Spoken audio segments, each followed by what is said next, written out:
Magandang araw po, welcome po sa aking bagong YouTube channel na Nov9 TV on the spot. Real talk, real fast. Okay, wala nang intro-intro. Nandito po tayo ngayon sa Alfonso, Cavite kung saan meron po tayong bagong video presentation, isang farmhouse. May total lot area po ito na 2,200 square meters. Titulado, buhay po ang may-ari, kaya wala po kayong maging problema sa documentation o sa transfer ng title. Ito pong bahay ay meron pong gate sa palibot ito. So meron pa po kayong bakanting lote na mga nasa 2,000 square meters na punong-puno po ng fruit-bearing trees. Ito po ay along Barangay Road at may access na rin po dito ng tubig, kuryente at internet provider. Ito pong bahay ay may floor area na 78 square meters.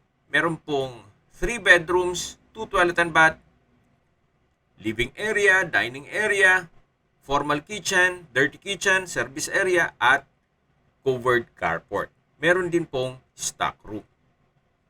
Ito pong bahay ay maayos pa naman ang structure. Siguro ang kailangan lang dito ay retouch ng pintura. Napaganda po nito para sa inyong retirement gawa ng napakatahimik po ng lugar, sariwa ang hangin, at malamig po ang klima. Ito pong balkonahe ay meron din pong mga security grill. Samahan niyo po ako. Check natin tong buong bahay. So, naka-tile flooring na rin po dito. At tungkol naman po sa mga kagamitan, opo, kasama po, fully furnished po ito. Kaya, ang kulang na lang po, kayo at ang gamit nyo. Ito po yung main door na naka-solid wood door. At dito na po tayo sa living area o salas. Meron po ditong wooden sala set. Then high ceiling na rin po siya at meron pong customized glass window sa likod nito.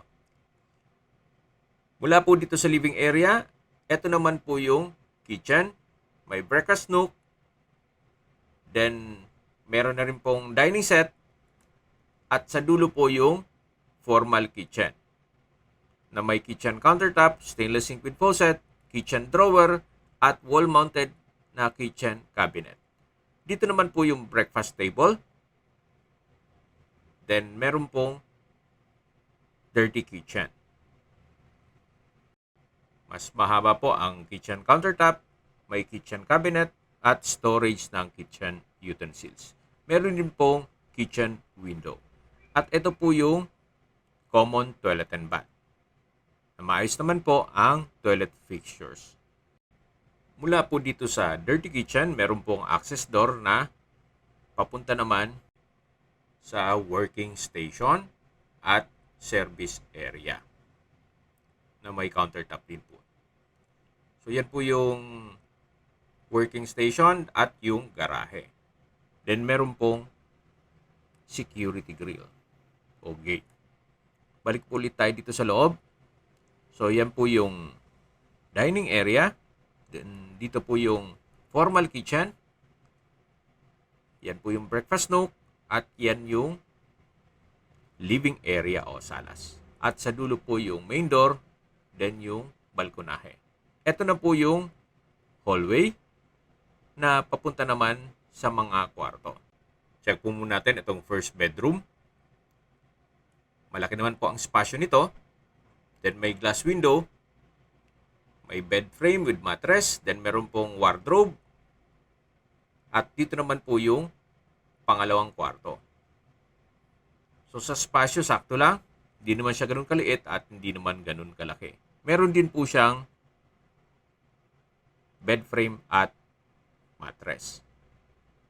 Then meron pong wardrobe at dresser. Balik po ulit tayo dito sa hallway.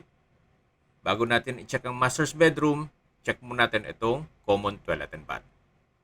So, maayos din po ang toilet fixtures. May wash basin, water closet, at shower. Meron din pong bathroom window. Ito po yung master's bedroom. May bed frame na may dubnara, may wardrobe, then meron pong malaking glass window, at may access door dito na papunta naman sa breakfast table o sa dirty kitchen. para malapit nga naman sa common toilet and bath. So, ito po yung third bedroom. Labas na po tayo. Mula po dito sa mga kwarto o sa hallway, yan po yung formal kitchen, yung dining area at living area. At dito na po tayo sa main door at balkonahe. Okay, labas po tayo. So ito po yung tinutukoy ko na covered carport at sa dulo po niyan yung working area o workplace. Kung mahilig po yung magbutingting. Tunghayan niyo po ulit itong bahay.